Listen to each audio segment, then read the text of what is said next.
How to fix the FiveM not working on your PC. Hello guys, this is Atticus and welcome back to another tutorial video. In today's video, I'll teach you guys how you can fix FiveM not opening or not working problem in your device. So let's get started. So first, what you'll need to do is you'll need to open up your run. You can go to your search bar and search for run, or simply type in your Windows R key. After you open run, type in app data percentage and hit on OK, and this folder should open up. Now in this folder, you will be in the roaming section. Tap on app data on the top, and after you're there, simply head over to the local file. And inside local file, you need to search for FiveM.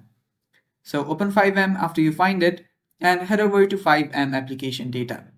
Open up FiveM application data, and inside here you will find a file called citizenfx. Now it can be citizenfx.ini.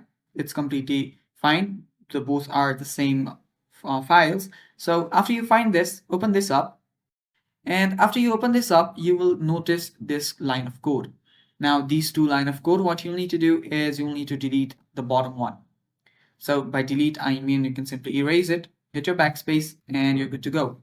Now make sure that you save this. Just tap on Ctrl S and save this. And after you do that, you can simply hit cross.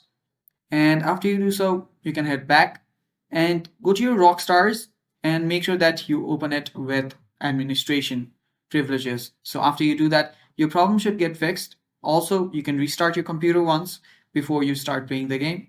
And yeah, that is how you do it. That is how you fix the problem. Thanks for watching. Stay tuned for more, and bye-bye.